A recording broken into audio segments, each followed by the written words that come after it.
Welcome back to American Ground Radio. I'm Stephen Palmer with Louis R. Avalone. Well, the U.S. Senate race here in Louisiana for 2026 certainly is a crowded one. It's interesting. Yeah. It's very interesting. That goes without saying. Yeah. And certainly Well, I just said it. a lot. Well, you did. Yeah, absolutely. Okay. And with Dr. Cassidy having so much cash on hand, almost $10 million. But, you know, we've talked about this on the show before.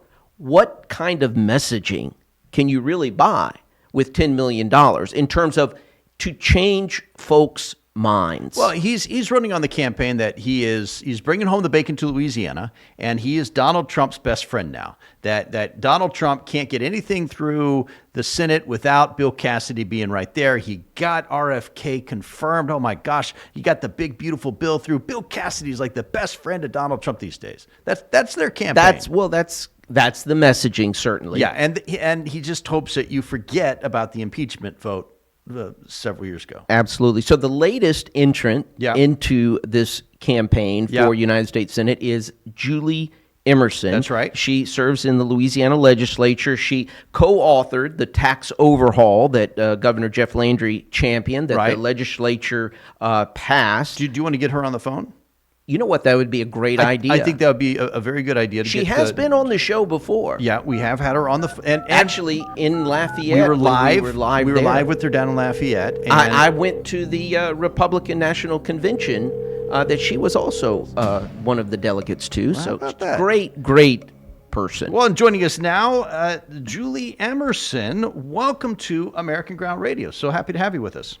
Hey guys, look, I appreciate being back on. I absolutely remember the last time I was on here, we were at Rustic Renegade, a great place in my area, and so happy to join you guys again.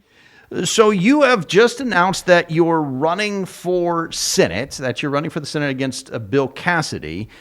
This is a crowded race. What made you decide that you wanted to get in? Yeah, look, I appreciate the question. A couple of months ago, an article came out, said I was kind of thinking about getting in. I'm a pollster by trade, so I do a lot of polling and look at a lot of data. And this race is just a very interesting one. Obviously, you guys, as you stated earlier, Senator Cassidy has frustrated conservatives for many years in Louisiana, and then certainly not to be understated, the vote to convict President Trump on impeachment charges was kind of the thing that I think cinched it. But it's interesting to see him now try to cozy up to Trump, and every single time he goes to the White House and gets a mention, he touts that a lot, and every time. And I just think voters in Louisiana view that as being a little bit disingenuous, and I've seen him consistently drop in the polls, and then we obviously have a lot of great challengers in this race. I'm friends with everyone in this race, so certainly nothing personal.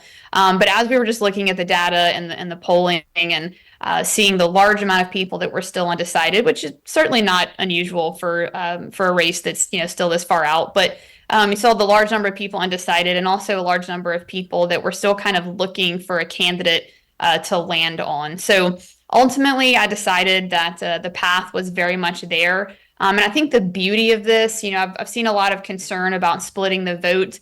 I think the beauty of this, and I actually ran the party primary bill, I was the author of that in January of 2024.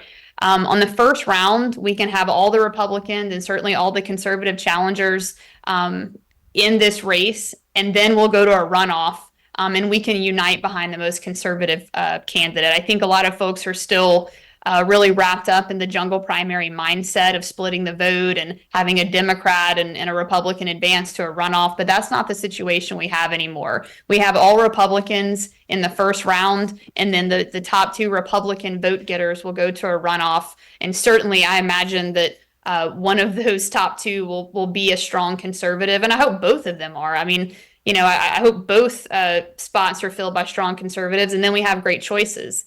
But I know the hearts and I know the philosophy of all of the challengers in this race, and I believe that we're all conservative individuals. I believe that we'd all have very similar voting records in the Senate. We probably just bring a little bit different style to the race. So that was eventually what pushed me into it. And I look forward to a great race and to introducing myself to folks all over the state. And hopefully, they'll see my record of accomplishments in the legislature and want to send me to Washington to do the same. How important do you think money will be in this closed primary, in this first round? How much of an influence do you think that $10 million that Senator Cassidy has in his war chest will have on this first round? Well, obviously when you're running statewide and you're trying to get your name out there, money is a really big deal, especially on the challenger side. And so, obviously we're kind of hunkering down and contacting folks and trying to raise money all over the state. But for Senator Cassidy, I mean, it's certainly not unusual as an incumbent senator that he has that kind of war chest. But again, I just think that he's at a point where, money can only buy you so much. And frankly, I think it's almost a little bit of a mistake, the about face that he's done of trying to cozy up and, say that he's a pro-Trump candidate, because it comes off as a little disingenuous. I don't think that that's how the voters of Louisiana see him anymore. And hey, look, it's hard to put yourself out there, so I appreciate his service. But again, I think he's frustrated conservatives in Louisiana for years, and I think it's time for a fresh new face in Washington.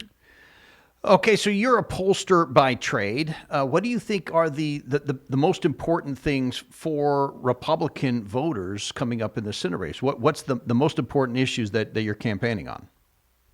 Yeah, look, obviously, I think that they just want to see a viable conservative choice that they can trust to send to Washington that's, not going to vote to impeach the president. But, from my standpoint, you mentioned earlier, I've worked a lot in tax policy and a lot on fiscal policy in the state. And, I'm very excited to say, since we did all of the work in November of 2024 in the special session, we've seen over $70 billion of economic investment in the state of Louisiana.